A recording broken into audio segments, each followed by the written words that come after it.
On December 26, 1893, in a small village called Shaoshan, nestled among the green hills and rice paddies of Hunan province, a child was born who would one day shake the foundations of the largest nation on earth. His name was Mao Zedong, and though no one in that farming household could have imagined it, the cries of that infant would echo across the world in revolutions, wars, and struggles that would mark the 20th century with fire and blood. Mao was the son of peasants, but not poor peasants. His father, Mao Yichang, had clawed his way upward from hardship through relentless labor and shrewd trade in grain. By the time young Mao was born, the family had land, livestock, and a reputation for stern discipline. Mao's father was a man of iron will, quick temper, and little patience for weakness. To him, life was simple, one survived by hard work, obedience, and respect for authority. He expected his sons to follow his example, to toil in the fields and obey without question. But even as a boy, Mao was restless. He resisted the authority of his father, clashing with him in a household where disobedience was nearly unthinkable. When ordered to work in the rice paddies, Mao would sometimes linger with books or daydream near the rivers. His father's punishments were harsh: beatings, scoldings, humiliation before others. But the boy did not bend easily. This stubborn streak, this refusal to submit fully to authority, would become one of the defining features of his life. His mother, Wen Qimei, was gentle, devout, and pious, a follower of Buddhist practices. She offered the softness that balanced his father's severity. From her, Mao absorbed a sense of compassion and patience that clashed with the hardness of his father's world. Later, Mao would remember her with deep affection, while his father remained a figure of anger and rebellion in his memory. Life in Shaoshan was harsh, as it was for all peasants. Days were ruled by the seasons: planting, harvesting, long hours in fields under the burning sun or the pouring rain. Famines and bandits were constant threats. Yet the village also offered Mao something else: the rhythm of peasant life, the closeness of community, and the songs, stories, and folklore of ordinary people.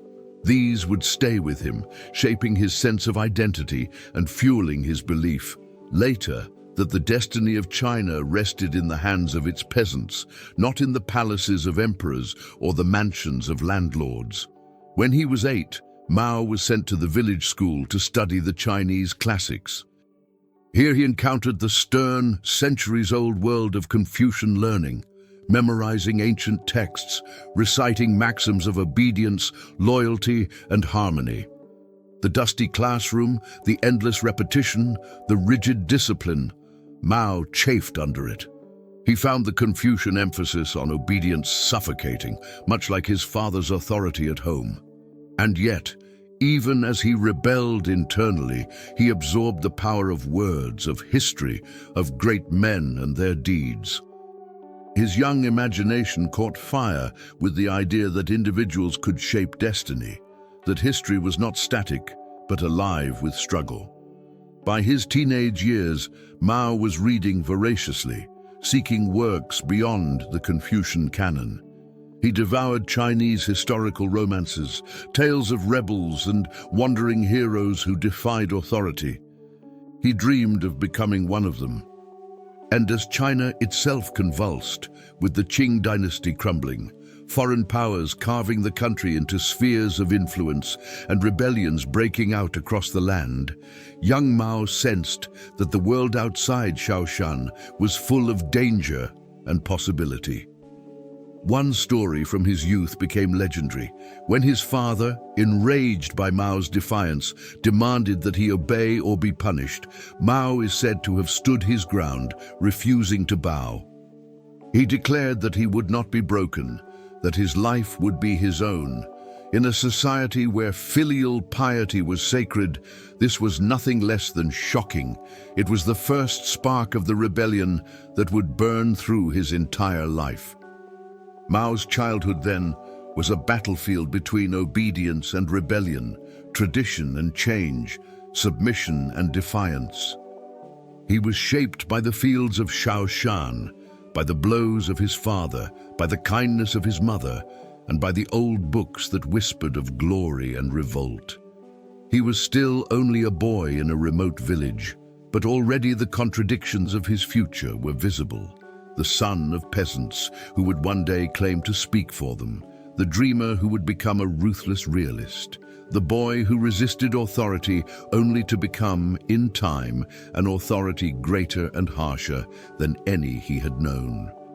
And so the story of Mao Zedong begins, not with an emperor or a general, but with a restless child in the rice fields of Hunan, already defying, already dreaming, already preparing, perhaps unconsciously, to change the fate of millions.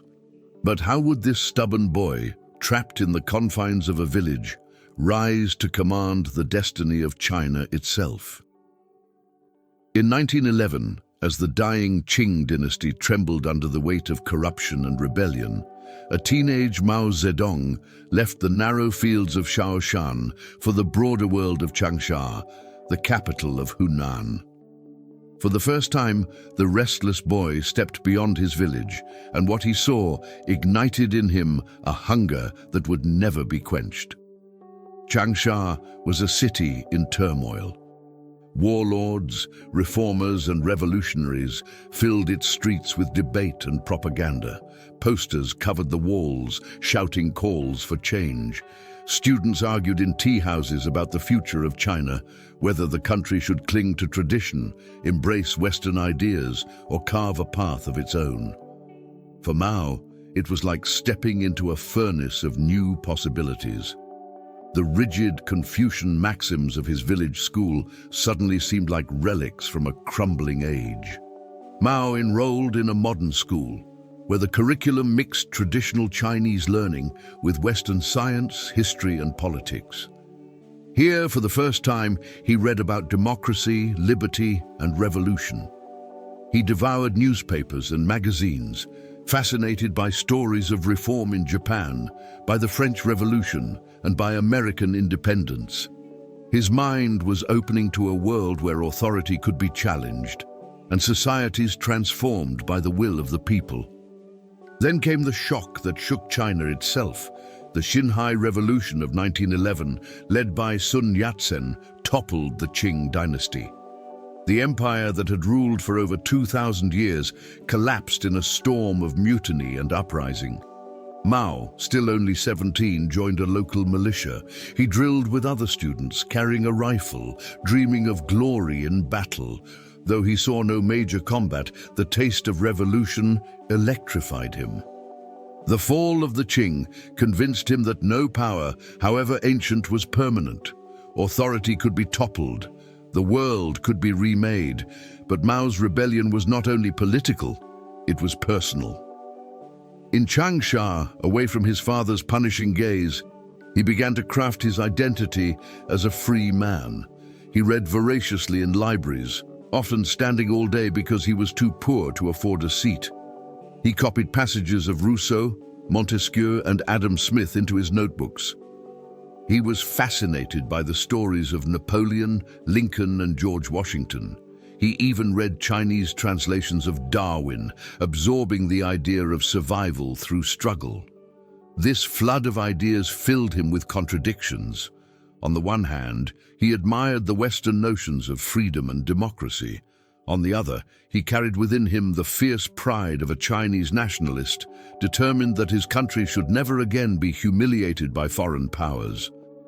He despised the warlords and corrupt officials who surrendered to outsiders, and he vowed that China must find its own strength, its own path, free from foreign chains. His rebellious spirit also extended into daily life. Mao resisted the rigid codes of behavior expected of students. He walked barefoot when he pleased, ignored dress codes, and questioned teachers in ways that shocked his classmates. He was charismatic in conversation, his sharp eyes and quick wit drawing others to him. But he was also solitary, spending long nights alone in study, already consumed by a sense that he was destined for something beyond the ordinary. At this time, Mao began to write essays and poems. His early writings reveal a young man intoxicated with the idea of struggle and heroism. He exalted the power of youth, declaring that young people could sweep away the old world and build a new one. He believed that the destiny of China rested not in emperors or scholars, but in the hands of those bold enough to seize it. The seeds of radicalism were sprouting. In his essays, he attacked Confucian traditions as shackles on the Chinese spirit. He mocked the notion of blind obedience to fathers and rulers, daring to suggest that the younger generation should overthrow the old order. These were dangerous ideas in a society built on hierarchy and respect for elders, but Mao did not care. His pen became his first weapon. In Changsha, Mao also encountered poverty and injustice more starkly than ever before. He saw beggars starving in the streets, laborers beaten by foremen, women sold into marriage or servitude. These images seared into his mind the conviction that China's problems could not be solved with mild reforms or polite petitions. Only struggle, only revolution could shatter the chains of oppression. By the time he completed his studies at the normal school in Changsha, Mao was no longer just a curious village boy. He had become a rebel in spirit, a thinker who believed in the power of youth, and a dreamer who longed to set history aflame. He had not yet discovered Marxism nor embraced communism, but the trajectory of his life was already bending toward revolution. The boy who once resisted his father in Shaoshan had now resisted the weight of centuries of tradition. He had tasted revolution, read the words of global thinkers, and declared war on the old order of China. Yet he was still only at the beginning. His vision was not yet clear, his ideology not yet fixed.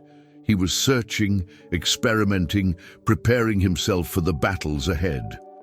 And the question lingered in his restless mind: if emperors could fall, if dynasties could crumble, could not an entire civilization be rebuilt from the ground up, by the hands of peasants and students like himself? By 1918, Franz, no longer the boy from Shaoshan, but a tall, wiry young man in Changsha, had completed his studies at the Hunan Provincial Normal School. He now held a teaching certificate, but more importantly, he carried with him a restless mind, overflowing with ideas that no classroom could contain. He was 25 years old, and China itself was a nation in turmoil, staggering under warlordism, foreign exploitation, and political betrayal. For Mao Zedong, the moment of awakening had arrived. After graduation, Mao worked briefly as a librarian's assistant at Peking University, the intellectual heart of China's new culture movement. Though the job was humble, he catalogued books, swept floors, delivered documents. The environment was electric. Around him swirled the most radical thinkers of the age. Professors lectured on science, democracy, anarchism, feminism, and socialism. Journals published bold critiques of Confucianism, calling for the destruction of old traditions and the birth of a new Chinese spirit. Mao, still poor and unknown, soaked it all in. He attended lectures by Chen Duxiu and Li Dazhao, two figures who would soon introduce Marxism to China. He read about the Russian Revolution of 1917, astonished that workers and peasants in a faraway land had overthrown an empire and built a state in their own name. The thought electrified him. If Russia, backward and agrarian, could rise in revolution, why not China? Yet Mao was not a blind follower. He was skeptical of ideas that seemed too detached from the lives of ordinary people. He admired Marxism, but doubted that China's industrial workers, so few in number, could lead a revolution like Russia's. His instincts pointed him elsewhere, to the peasants who made up the vast majority of China's population, who toiled in misery and whose strength, he believed, had been ignored for too long.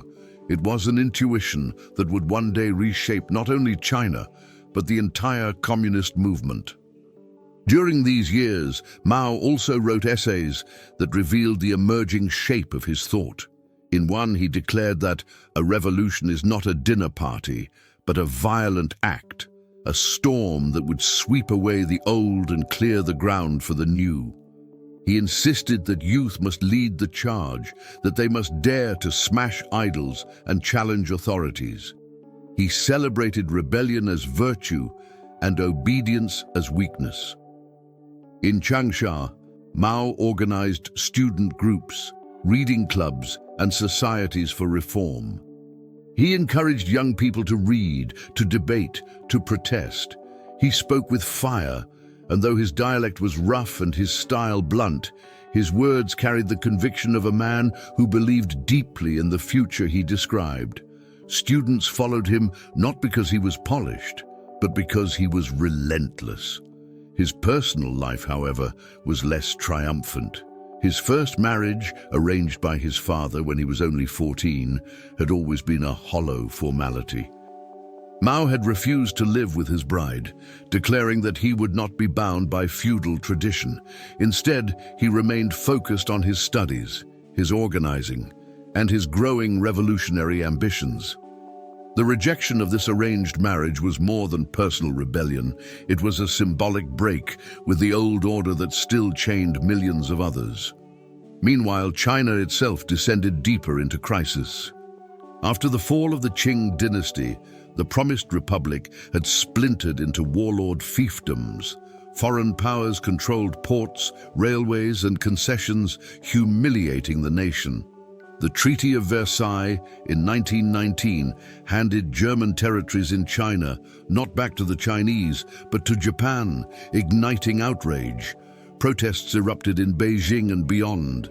Students filled the streets in what became known as the May 4th movement, demanding national dignity, science, and democracy. Mao, though in Hunan at the time, was swept up in the spirit of May 4th.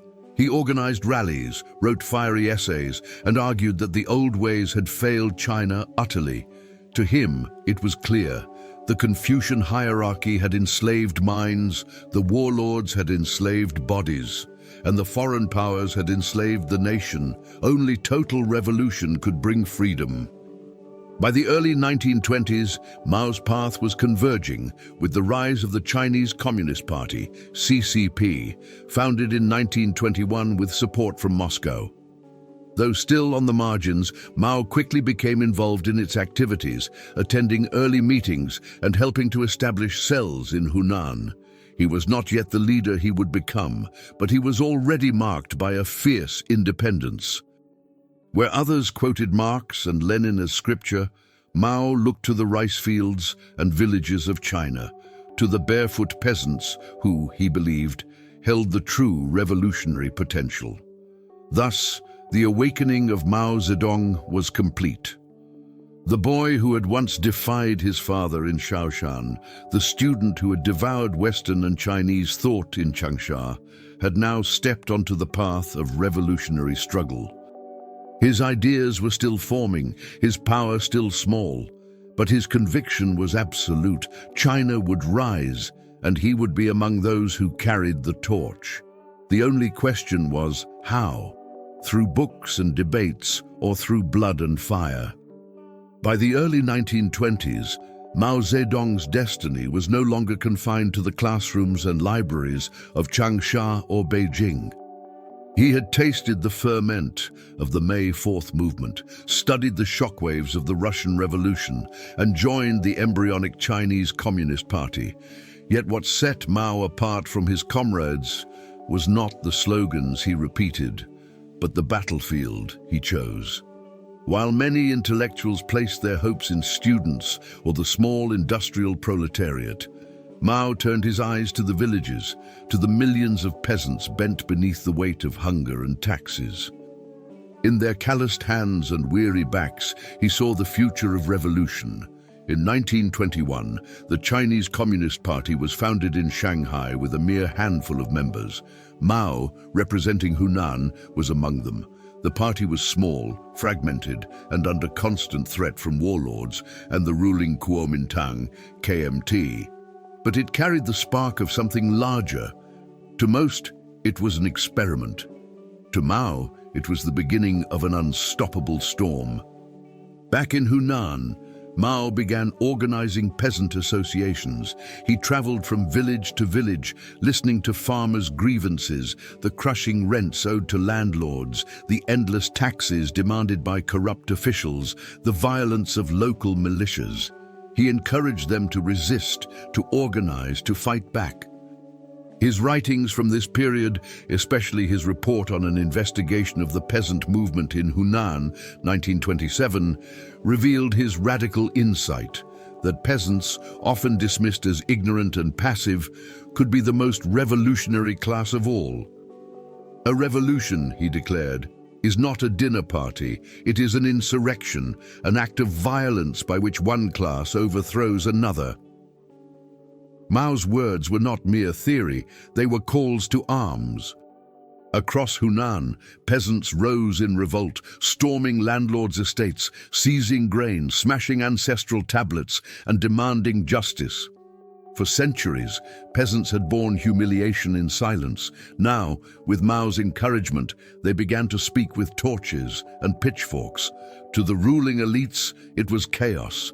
To Mao, it was liberation in its purest form. But revolution did not unfold in a straight line. In 1923, the fledgling Communist Party entered an uneasy alliance with the Kuomintang, led by Sun Yat-sen, to fight the warlords and unify China. After Sun's death in 1925, leadership passed to Chiang Kai-shek, who grew increasingly hostile to the communists.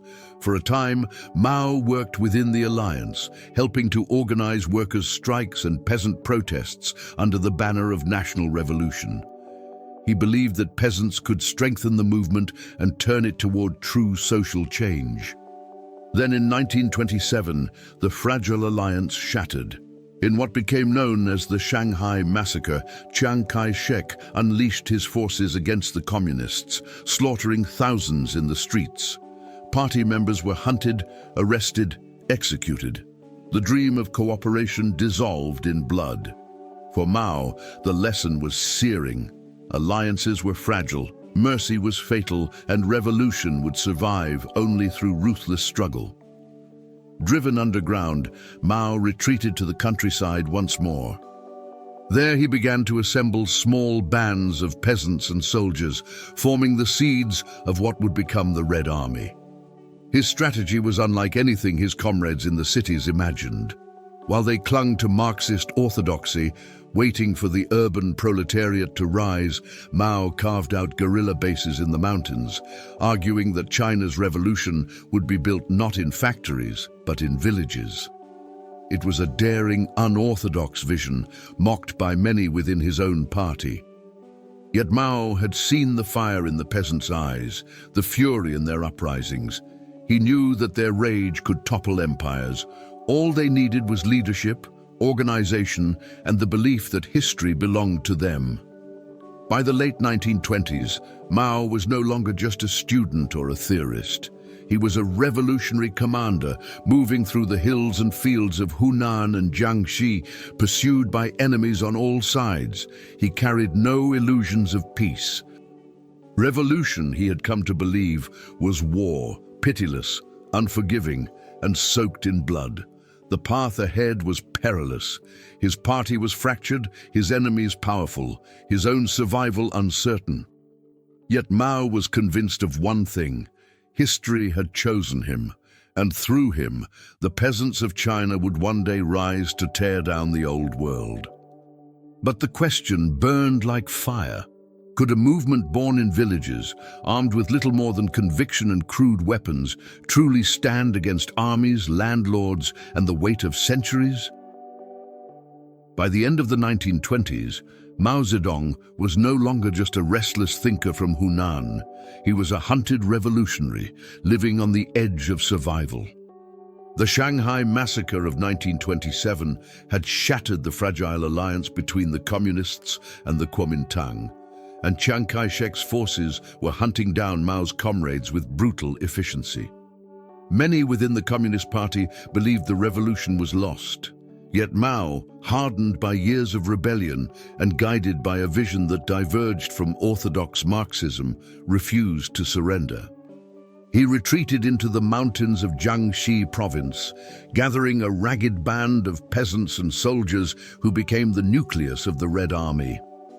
Unlike the urban intellectuals who still dreamed of uprisings in the cities, Mao understood that survival and eventual victory would come from the countryside. The peasants, he believed, were the sea in which the revolutionary fish could swim. If nurtured, organized, and inspired, they could sustain the movement when everything else seemed lost. Mao's tactics were radical for the time. Instead of direct confrontations with Chiang Kai-shek's far larger, better-equipped forces, Mao relied on guerrilla warfare.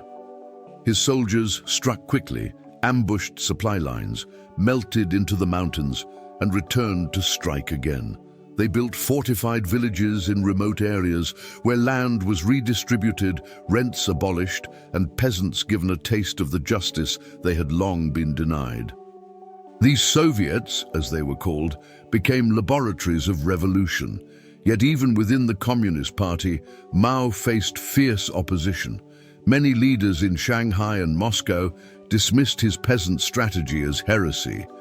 They clung to Marxist orthodoxy, which proclaimed that the industrial proletariat must lead revolution. To them, Mao's obsession with the countryside was a dangerous deviation. Some sought to sideline him, strip him of command, and impose rigid strategies that often ended in disaster. But Mao endured. He was not merely a dreamer, he was a survivor, cunning and ruthless when necessary. He navigated party politics with the same patience he applied to guerrilla campaigns, waiting for his rivals to stumble, allowing events to prove his theories correct. Each time an urban-centered strategy failed and the Red Army survived only in the hills, Mao's credibility grew. The life of the Red Army was harsh beyond imagining. Soldiers marched barefoot, their clothes in tatters, their bellies empty for days. Weapons were scarce. Many carried only spears or captured rifles. Disease swept through the camps, claiming more lives than bullets. And yet, despite hunger and exhaustion, the movement did not collapse. Mao inspired his soldiers with the conviction that they were not merely fighting to survive, they were the seed of a new China. He also imposed strict discipline, revolutionary in its own way. Unlike the warlord armies that raped and plundered villages, Mao's Red Army was ordered to respect the peasants, pay fairly for food, return borrowed goods, and never harm civilians. The people are the water, and we are the fish, Mao told his men. Without the people, we cannot survive. This discipline earned the loyalty of villagers who began to see the Red Army not as marauders, but as protectors. Yet survival was never guaranteed. Chiang Kai-shek launched extermination campaigns, sending wave after wave of troops into the countryside to crush the communists. Time and again, the Red Army barely escaped annihilation, retreating deeper into the hills, losing thousands of men.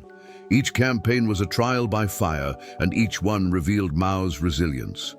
Where others saw only defeat, he saw lessons about flexibility, patience, and the will to endure. By 1931, in the remote mountains of Jiangxi, Mao helped establish the Chinese Soviet Republic, with himself as one of its leading figures. It was a fragile state within a state, with its own currency, schools, and laws. Land reform was implemented, landlords dispossessed, peasants empowered. For a moment it seemed like a new world was being born in the hills of China. But the Republic was surrounded, besieged, and doomed to constant struggle. Inside the Communist Party, debates raged. Should they continue to fight from the countryside or attempt bold offensives into the cities? Should they follow Moscow's directives or forge their own path? Mao's voice, once dismissed, grew louder as his strategies kept the revolution alive. But his rivals did not yield easily, and the stage was set for internal purges, betrayals, and ruthless consolidations of power that would define Mao's rise. For now, though, the Red Army endured, thin, ragged, hungry, but unbroken. In their survival, Mao saw proof of his vision, that a revolution rooted in the peasants, fueled by guerrilla struggle and hardened by endless hardship, could outlast all enemies. Yet survival was not victory. Chiang Kai-shek's armies were closing in, tightening the noose around Jiangxi. The communists faced annihilation, and Mao, already hardened by years of struggle, would soon face the greatest trial of his life, the desperate retreat that would become legend. By 1934, the walls were closing in. Chiang Kai-shek's nationalist armies had surrounded the communist stronghold in Jiangxi with an iron ring of blockhouses, cutting off supplies and choking the Red Army into desperation. Disease, hunger, and bombardment gnawed at the fighters in their mountain bases. The dream of a peasant republic, fragile and new, seemed on the verge of extinction. The choice was clear: surrender and die, or escape into the unknown. And so began one of the most extraordinary odysseys in modern history, the Long March. In October 1934, some 86,000 soldiers, along with party officials, families and peasants loyal to the cause, slipped out of their bases under cover of night. They carried what little they could: rifles, banners, printing presses, even the bones of fallen comrades. Ahead of them lay rivers, mountains, swamps, and enemies at every turn. Their goal was to find safety in the north, beyond the reach of Chiang Kai-shek's armies. It was not merely a retreat, it was a gamble with history. The march was merciless. Over the course of a year, the Red Army would travel nearly 6,000 miles across some of the most unforgiving terrain in China. Soldiers crossed the icy peaks of Sichuan, the endless grasslands of Qinghai, and the raging torrents of the Dadu River. They fought constant skirmishes with nationalist forces, lost comrades to hunger and exhaustion, and buried their dead in shallow graves along the way. Of the tens of thousands who set out, only a fraction would survive to the end. And yet, it was during this crucible of suffering that Mao Zedong truly emerged as the leader of the communist movement. Until then, he had faced rivals within the party who doubted his peasant-centered vision and preferred to follow Moscow's directives. But as the Red Army staggered across China, Mao's strategies of flexibility and guerrilla maneuver proved the only ones capable of keeping them alive. Step by step, crisis by crisis, his authority grew. At the Zunyi Conference in 1935, Mao decisively asserted his leadership, displacing his opponents and setting the course of the revolution firmly in his hands. Under Mao's command, the Long March became more than a retreat. It became a myth in the making. Each hardship, each narrow escape, was retold as proof of communist endurance and righteousness. Soldiers marched barefoot across snow, their blood staining the ice, yet they sang revolutionary songs. When crossing the Luding Bridge, an old chain suspension bridge over a roaring river, volunteers crawled across the chains under fire, plank by plank, until the Red Army seized the crossing. These acts of courage became legends, cementing the idea that the communists were not just fighters, but destiny itself. For Mao, the Long March was vindication. The journey confirmed his belief that survival depended on mobility, patience, and the will to endure more than the enemy could. It proved, too, that the heart of the revolution was not in the cities, but in the countryside, where peasants sheltered the Red Army, fed them when possible, and joined their ranks. The peasants were not passive victims. They were the soil from which the revolution grew. By the time the march ended in 1935, only about 9,000 survivors reached the remote caves of Yan'an in northern Shanxi. Exhausted, emaciated, and broken in body, they were nonetheless hardened in spirit. In their eyes burned a conviction that nothing, Not hunger, not cold, not even death could extinguish their cause. And at their center stood Mao Zedong, now the undisputed leader of the communist movement. The Long March was more than survival. It was transformation. A ragged band of rebels had become a mythic force, bound together by sacrifice and guided by Mao's vision. From the caves of Yan'an, Mao would rebuild, teach and prepare for the next stage of the struggle, not only against Chiang Kai-shek's nationalists, but against the greater storm gathering beyond China's borders, the rising threat of Japan. The legend of the Long March would echo for generations, retold as a saga of endurance and destiny. But for those who survived it, the memory was carved in blood and bone. They had walked through death and emerged alive, but at what cost? And for Mao himself, the question now loomed. He had won control of the party, but could he turn survival into victory? Could this fragile movement, born of retreat and suffering, one day conquer a nation of hundreds of millions? When the ragged survivors of the Long March finally stumbled into the caves of Yan'an in 1935, they were not merely seeking shelter, they were seeking resurrection. The mountains of northern Shaanxi, barren and remote, became the unlikely cradle of a movement that had nearly been extinguished. It was here, in dusty cave dwellings carved into the Loess Hills, that Mao Zedong transformed from a commander of desperate fugitives into the undisputed prophet of China's revolution. The years in Yan'an were a paradox. Life was brutally hard, food scarce, winters bitter, disease rampant. Soldiers wore patched uniforms, students wrote on scraps of paper, and meetings were held in candlelit caves where smoke stung the eyes. Yet it was precisely in this hardship that the communists forged their identity. Yan'an became a school of revolution, a proving ground where the party rebuilt itself, where Mao consolidated his power, and where an entire culture of struggle was created. Consolidation of power. After the Zunyi Conference, Mao's authority grew steadily.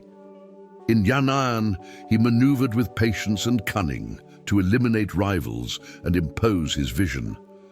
He argued that China's path could not simply copy the Soviet Union's urban proletarian model.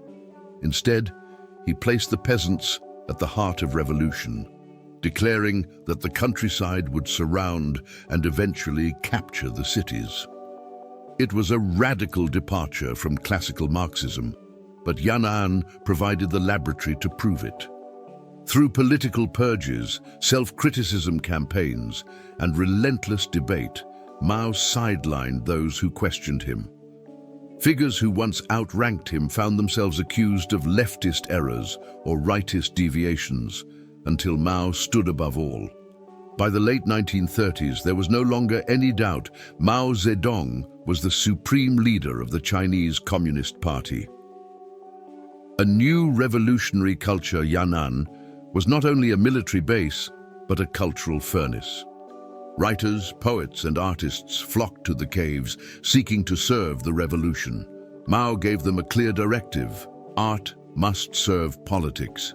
In his famous 1942 talks at the Yan'an Forum on Literature and Art, he declared that literature was not for self-expression or beauty, it was a weapon.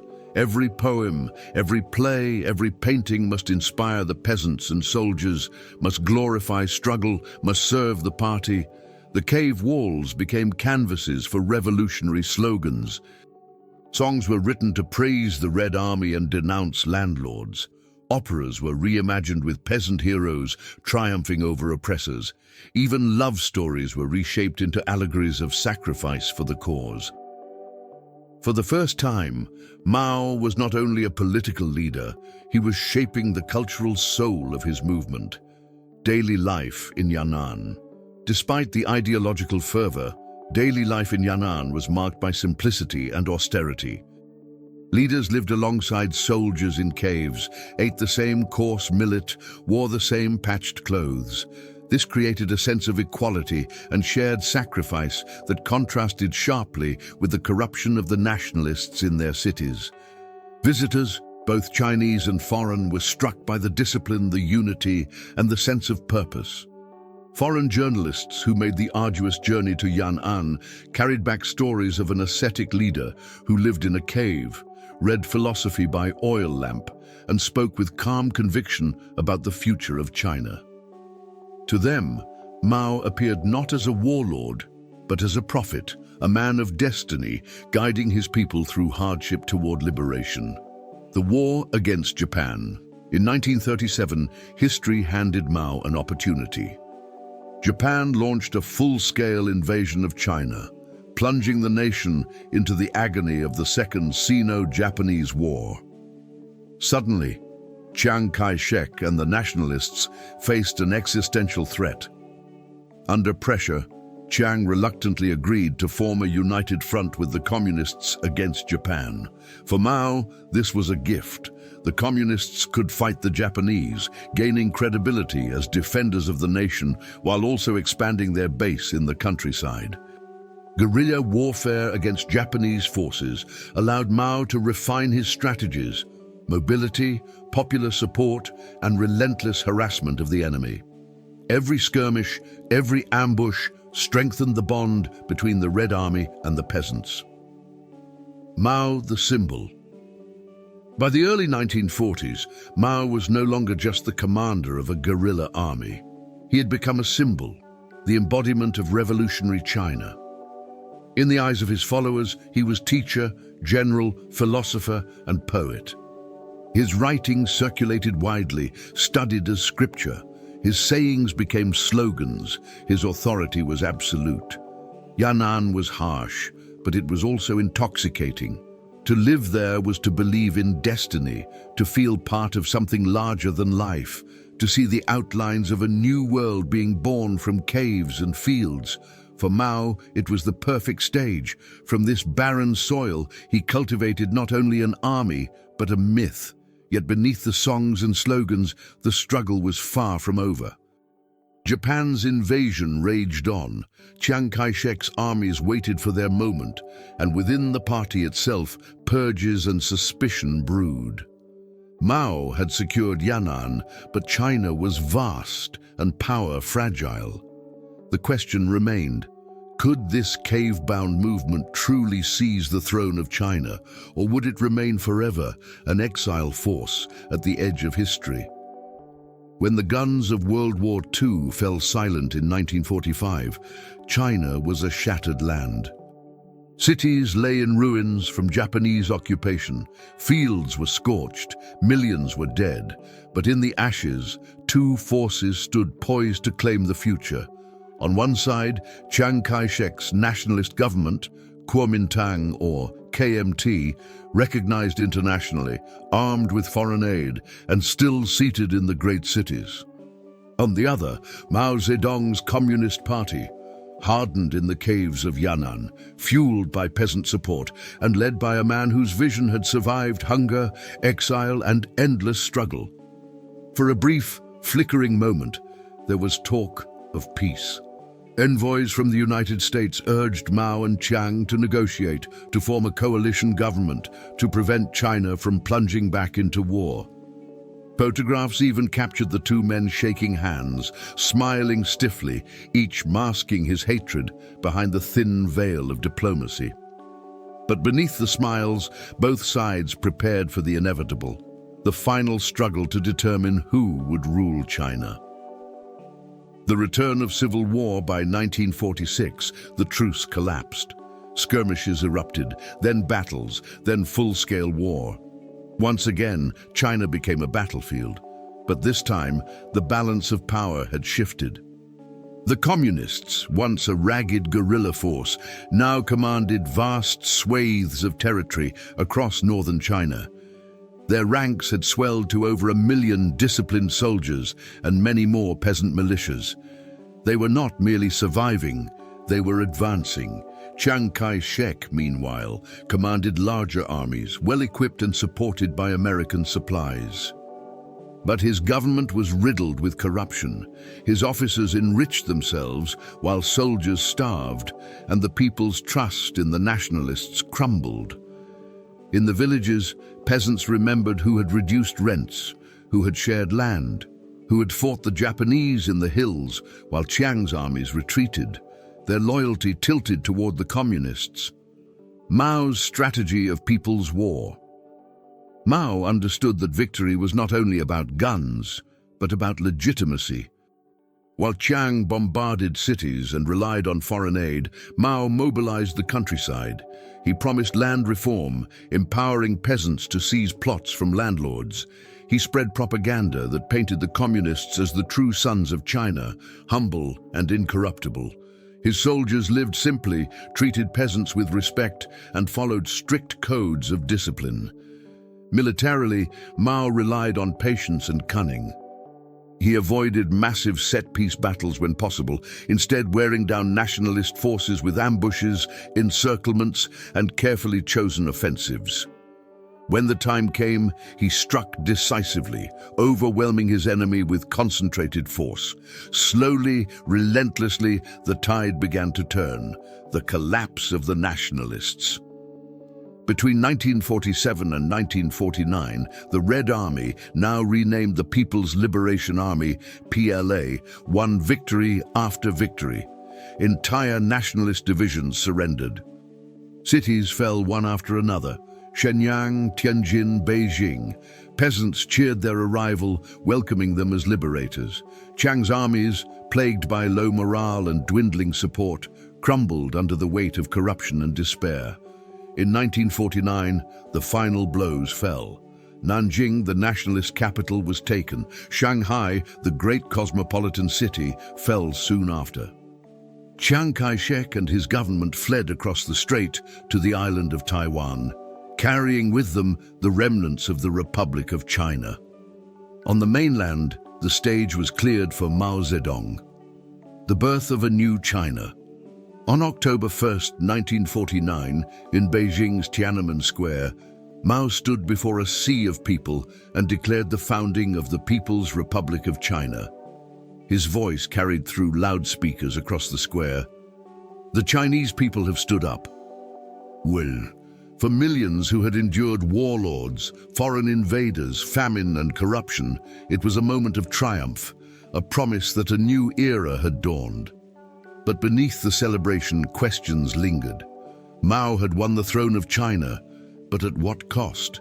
Tens of millions had perished in decades of conflict. Entire provinces lay in ruins. The peasants who had carried the revolution on their backs now waited to see if the promises of land and justice would be kept or betrayed. And Mao himself, hardened by years of war and struggle, now faced the most dangerous test of all. Not seizing power, but wielding it. Could the rebel who thrived in caves and battlefields govern a nation of hundreds of millions? Or would the methods of revolution, discipline, struggle, and purges become the methods of rule? The stage was set. The boy from Shaoshan, once beaten by his father, once chased from village to village, had become the ruler of China. But the revolution was not finished. It was only beginning. On that October day in 1949, when Mao Zedong proclaimed to the masses gathered in Tiananmen Square that the Chinese people have stood up, the air thundered with cheers. For millions of peasants and workers, it felt like the dawn of deliverance, the moment when centuries of humiliation under emperors, warlords, and foreign powers had finally ended. But behind Mao's confident words lay an immense, nearly impossible challenge: how to take a war-torn, impoverished land of hundreds of millions and forge it into a single, unified nation under communist rule. Land reform and rural revolution. Mao's first priority was the countryside, where his revolution had been born. The promise to the peasants had been clear: land. Within months of seizing power, the Communist Party launched sweeping land reform campaigns. Landlords, symbols of the old order, were dragged before people's tribunals, accused of crimes against the poor, and often executed or beaten to death. Their estates were seized and redistributed among the peasants. For many in the villages, it was the first time in history that they owned the soil they worked. Fields once belonging to dynasties of power now bore the footprints of families who had been servants for generations. But the process was brutal. Hatred long buried erupted in waves of violence. The party encouraged peasants to denounce, humiliate, and attack landlords, sometimes neighbors they had known all their lives. By Mao's order, 1/10 of the population could be sacrificed to secure the revolution. Blood was the fertilizer of the new China, consolidating the state. In the cities, Mao and the communists moved just as decisively. Banks, railways, and major industries were taken under state control. The press was censored, opposition parties were banned, and critics were silenced. The People's Liberation Army, once a guerrilla force, became the backbone of the new regime. Schools and universities were flooded with propaganda, teaching the supremacy of Mao's thought. The old order crumbled quickly. Judges, businessmen, intellectuals, anyone who resisted the party's will, found themselves accused of counter-revolutionary crimes. Fear spread like wildfire. Yet at the same time, millions experienced new opportunities.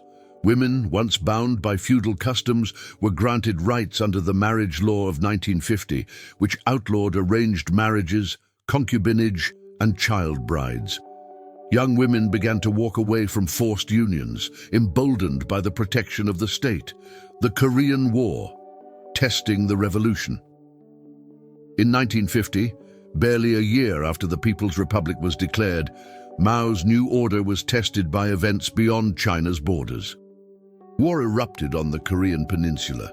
When US-led forces pushed close to the Yalu River, the border with China, Mao made a fateful decision: to intervene.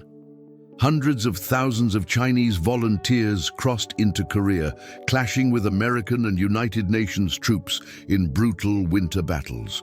The war was devastating. Chinese soldiers, poorly equipped, marched in rags through snow and ice, suffering enormous casualties. But they fought ferociously, driven by Mao's call to defend the revolution against imperialist invasion. Against all odds, they pushed US forces back to the 38th parallel. The Korean War ended in stalemate, but for Mao, it was a triumph. China had stood toe-to-toe with the world's most powerful nation and survived.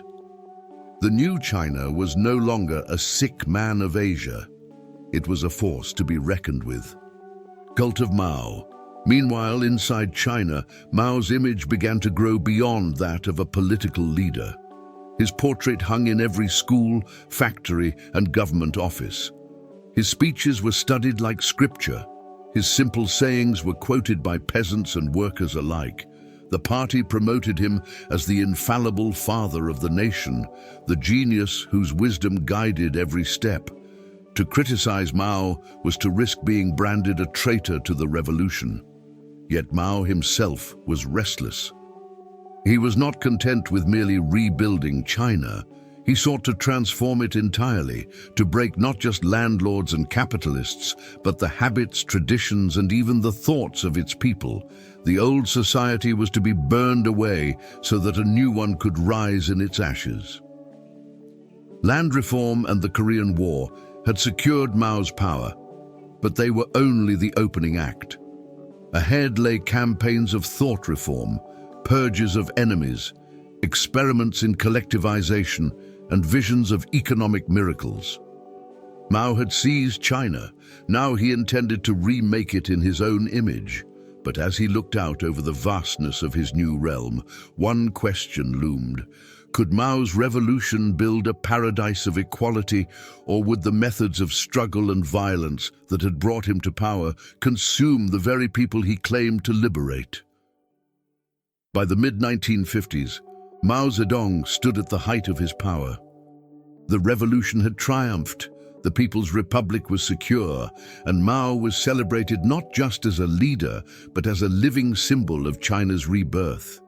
His face gazed down from banners, his words were studied in schools, and his authority seemed absolute. But for Mao, stability was not enough. He was restless, impatient. He wanted not only to govern China, but to transform it overnight, to leap from centuries of backwardness into a future of glory. Thus, in 1958, Mao announced a campaign he called the Great Leap Forward. Its goal was staggering: to overtake the industrial powers of the West within a few years, to make China a modern utopia of steel, grain, and collective spirit. The method would be just as radical: the mobilization of the entire population, from peasants to students to soldiers, in one vast surge of labor and enthusiasm. The commune dream. The countryside, Mao declared, would be the engine of transformation. Villages were reorganized into giant people's communes, each uniting thousands of families. Private property was abolished. Cooking pots, tools, even livestock were collectivized. Peasants ate in communal canteens, worked in teams, and lived under the gaze of party cadres. In theory, the communes were paradise, men and women working side by side, liberated from old feudal bonds, producing wealth for all. In practice, they were engines of control, stripping peasants of autonomy and binding them to the party's vision. Mao promised miracles. Fields would yield unprecedented harvests. Communal furnaces. Backyard steel furnaces built in courtyards and fields would produce rivers of metal, turning peasants into industrial workers overnight. The nation would not crawl toward progress. It would leap. The machinery of illusion. At first, enthusiasm ran high. Peasants cheered at rallies, sang revolutionary songs, and marched into the fields. Party officials reported astonishing harvests. Grain yields multiplied beyond belief, steel output soaring. Villages competed to outdo one another, inflating numbers to win Mao's praise. The newspapers published photos of golden fields overflowing with rice, of peasants smelting steel in glowing furnaces. To the world, it looked like China was racing toward utopia. But the truth beneath the propaganda was darker. The backyard furnaces produced little more than useless scrap metal, consuming precious tools and fuel. Fields, stripped of labor and planted according to unscientific schemes, withered. Local cadres, terrified of disappointing Mao, lied about yields, reporting harvests that never existed. Grain quotas were set based on these false numbers, leaving villages with nothing to eat after the state collected its share. Famine and silence. By 1959, the illusion collapsed into nightmare. Across China, the countryside descended into famine, the worst in human history. Crops failed, grain was seized, and peasants starved. Families ate bark, grass, even clay. Villages emptied, corpses lined the roads, children died in their mothers' arms. Yet officials, fearing punishment, continued to report success, hiding the catastrophe. To speak the truth was to risk being branded an enemy of the revolution. Estimates vary, but historians believe that between 30 and 45 million people perished during the Great Leap Forward. Entire provinces lost a quarter of their population.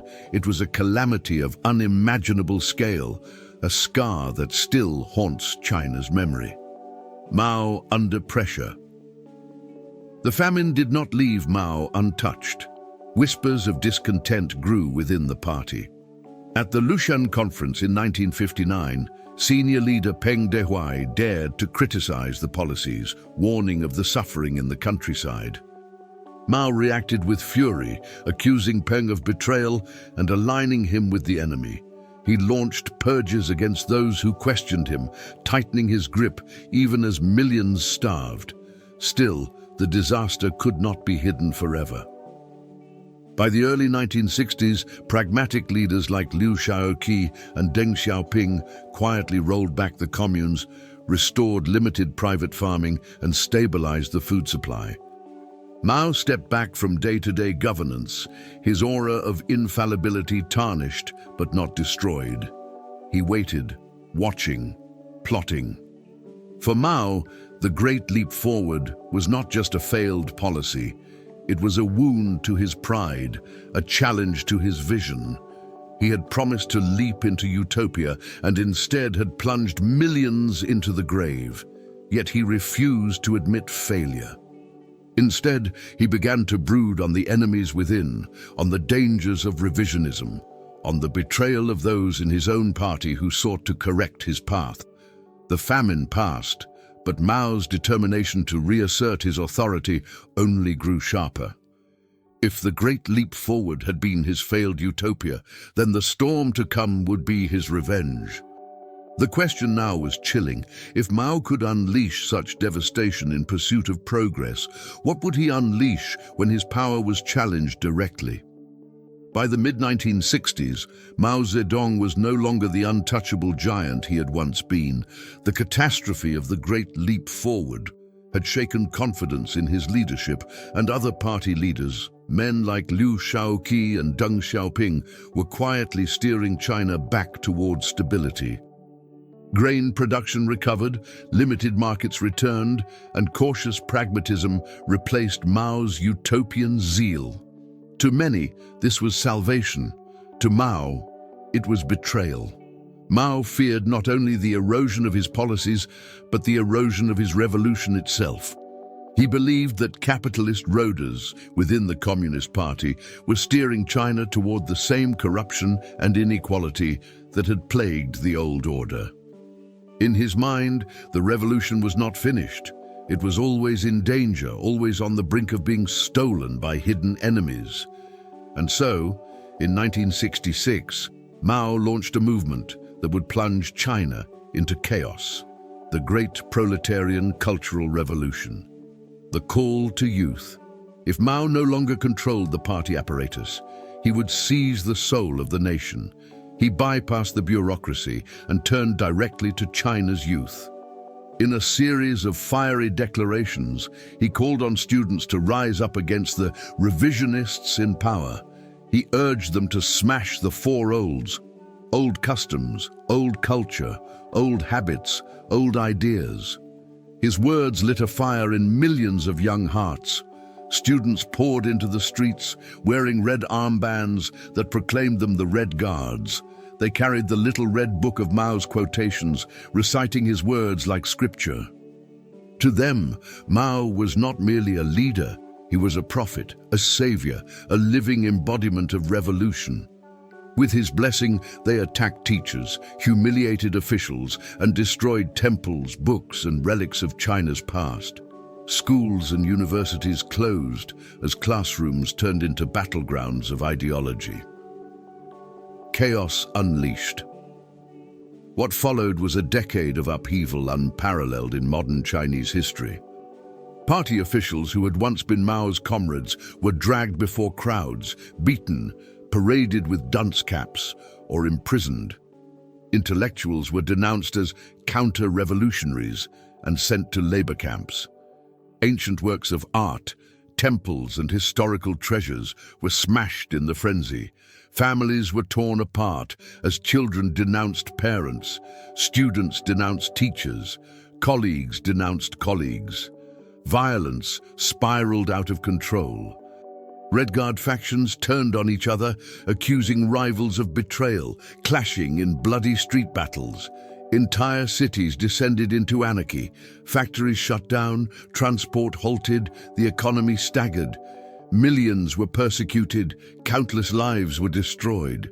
For Mao, this chaos was proof that the revolution still burned, that the people were purging corruption, cleansing China's soul through struggle. Mao's return to power.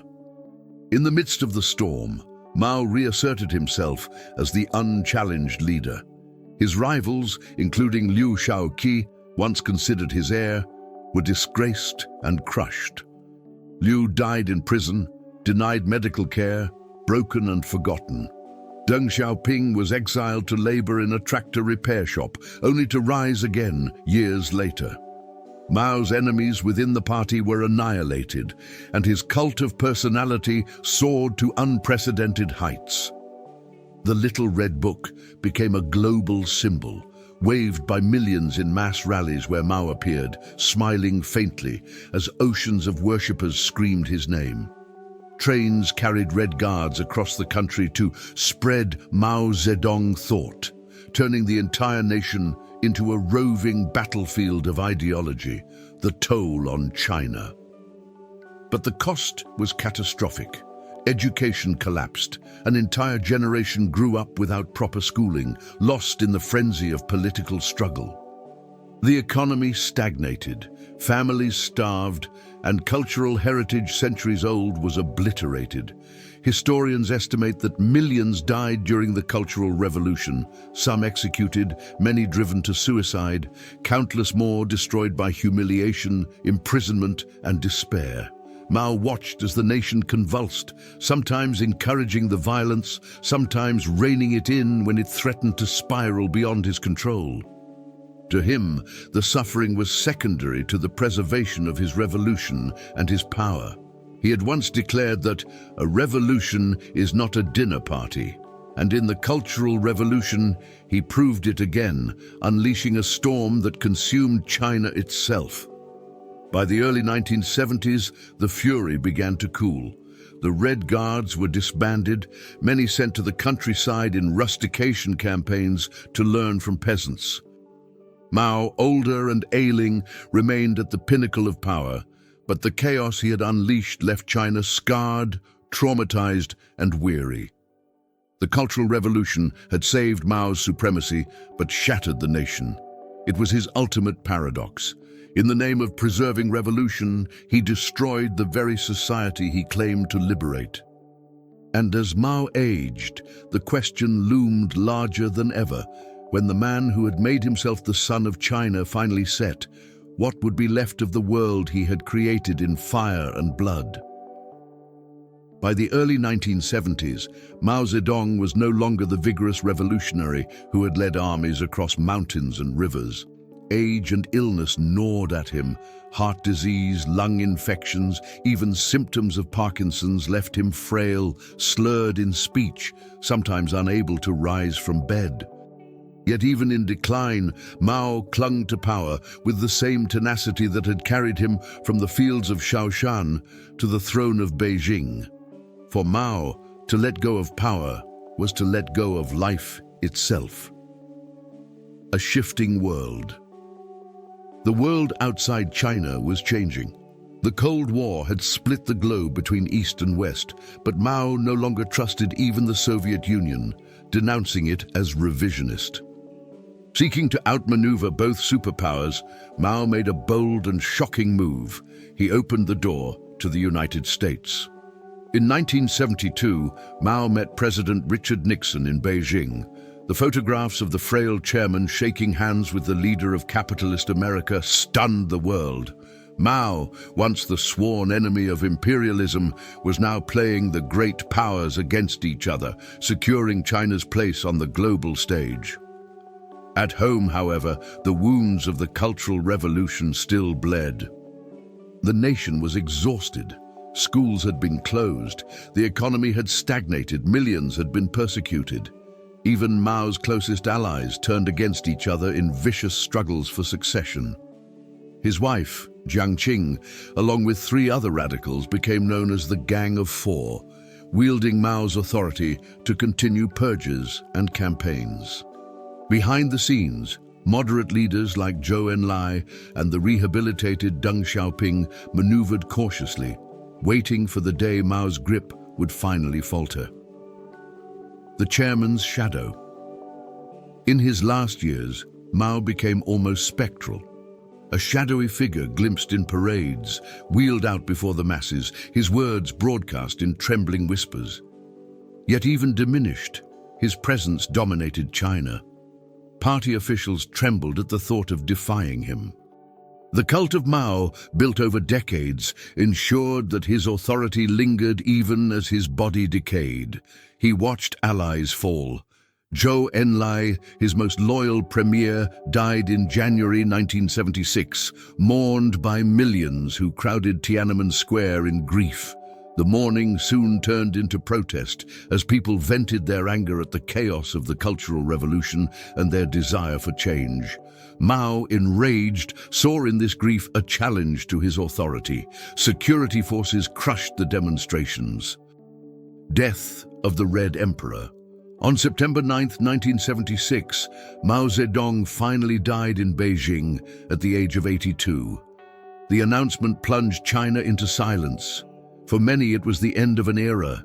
They had known no China without Mao. He had been the sun around which their lives revolved, the figure who promised liberation yet demanded sacrifice. Some wept openly, convinced they had lost their savior. Others grieved in silence, carrying private scars of famine, persecution, and fear. In the days that followed, the party moved swiftly. The Gang of Four, including Mao's widow, were arrested, accused of plunging China into chaos. The struggle for succession ended with Deng Xiaoping's eventual rise, steering the nation onto a new course of pragmatic reform. Mao's portrait remained in Tiananmen Square, his body embalmed in a mausoleum, his image untouchable, but his policies, one by one, were dismantled. The legacy of Mao left behind a China transformed, yet scarred. He had ended a century of humiliation, unifying the country under a single government for the first time in generations. He had restored national pride, driven out foreign powers, and ensured that China would never again be carved up like prey. He inspired revolutionaries around the world, from guerrillas in Asia to activists in Africa and Latin America. But he also left behind shadows that would never fade. The Great Leap Forward had killed tens of millions in famine. The Cultural Revolution had destroyed lives, families, and centuries of culture. His obsession with struggle had turned on his own people, consuming them in endless cycles of suspicion and violence. To many, he was a liberator. To others, a tyrant. To most, he was both. Mao's China was a paradox. A nation lifted from the dust, yet plunged into suffering, a people empowered, yet silenced, a revolution that promised paradise but delivered torment alongside triumph. His legacy is still contested. His portrait still gazes over Tiananmen, his memory still woven into the soul of the nation he created. In the end, Mao Zedong remained true to the boy he once was in Shaoshan, stubborn, defiant, unwilling to bow to any authority but his own. He rose from peasant fields to the heights of power, reshaping the destiny of 1/5 of humanity. And though he is gone, the question he left behind remains unresolved. Was Mao the savior who lifted China to its feet, or the storm that scarred it forever?